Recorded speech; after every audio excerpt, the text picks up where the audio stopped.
बहन का बोझ। कविता अपने माता पिता की बहुत लाडली थी।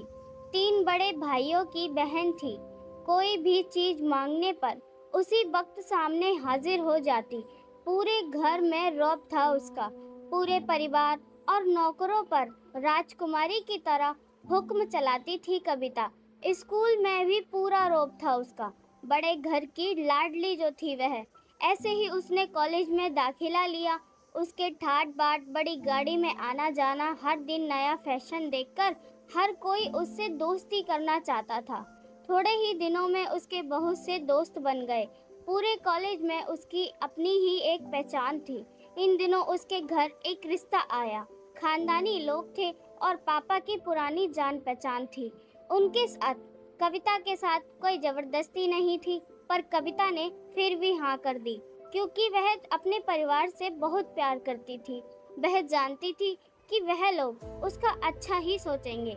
लड़के का नाम राज था। राज काफी पढ़ा लिखा और समझदार लड़का था। ससुराल वाले भी बहुत अच्छे थे। ससुराल में कविता की जगह वैसी ही थी जैसे कि मायके में। कोई भी कार्य कविता की सलाह के बिना नहीं होता। सबकी लाडली बहू बन गई थी वह। फिर उसके घर एक बेटे का जन्म हुआ। राहुल कविता को जान से प्यार करता था। पोता पाकर ससुराल वाले तो फूले नहीं समाते थे।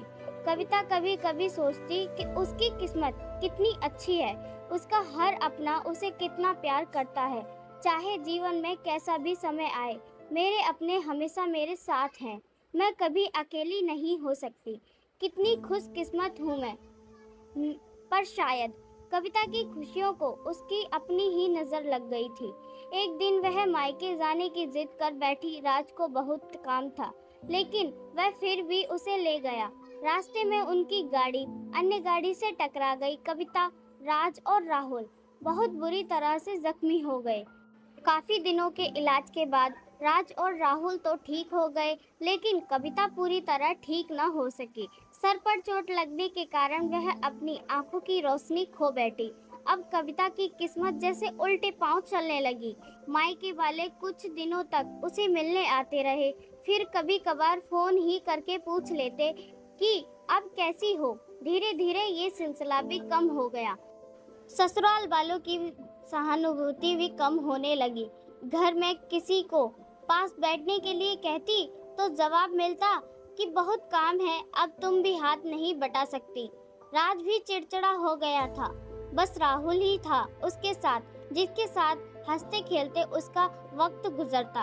एक दिन कविता के हाथ से कुछ सामान नीचे गिर गया, जिसकी वजह से राहुल को हल्की सी चोट लग गई। कविता के सास ससुर ने राहुल को उससे अलग कर दिया कि कहीं उसके ना देखने की वजह से बच्चे को कोई नुकसान न हो जाए। कविता अंदर से टूट चुकी थी। एक दिन उसने सबके सामने मायके जाने की इच्छा रखी, तो राज उसे तुरंत मायके छोड़ आया, जैसे कि वह भी यही चाहता था। लेकिन राहुल को उसके साथ नहीं भेजा गया। कविता कभी राहुल से दूर नहीं रही थी, पर अपनी कमी के कारण उसने ज्यादा बहस नहीं की। कविता को लगा कि वह 3-4 दिन वहां रहेगी तो थोड़ा हवा पानी बदल जाएगा, क्योंकि वह कितने दिनों से कहीं भी बाहर नहीं गई थी।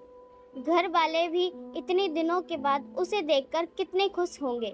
कविता के घर पहुंचने पर सब लोग बहुत खुश हो गए। खाने में सब कुछ कविता की पसंद का ही बना था।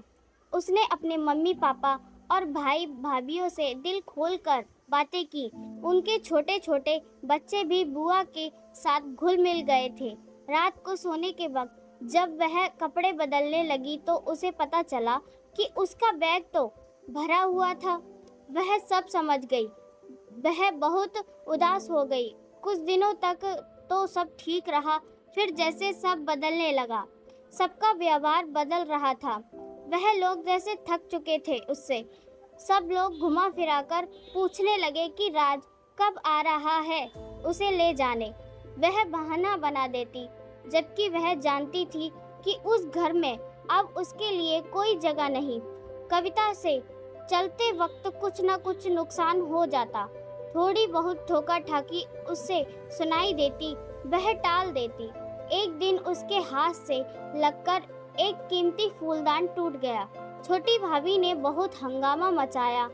कविता के माता पिता रोज रोज के झमेले से तंग आ गए थे। उन्होंने राज को खुद से फोन कर दिया। राज कविता को अपने घर ले गया। कविता को अपने घर वालों से ये उम्मीद न थी।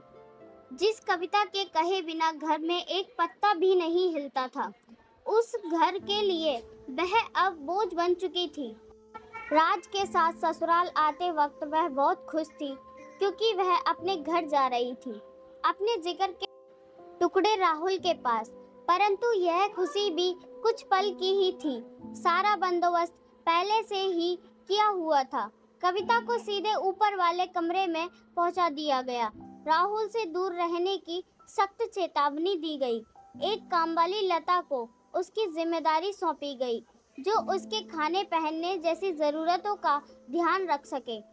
कविता ज्यादातर चुप रहती, कभी कभी काम वाली लता से थोड़ा बतिया लेती।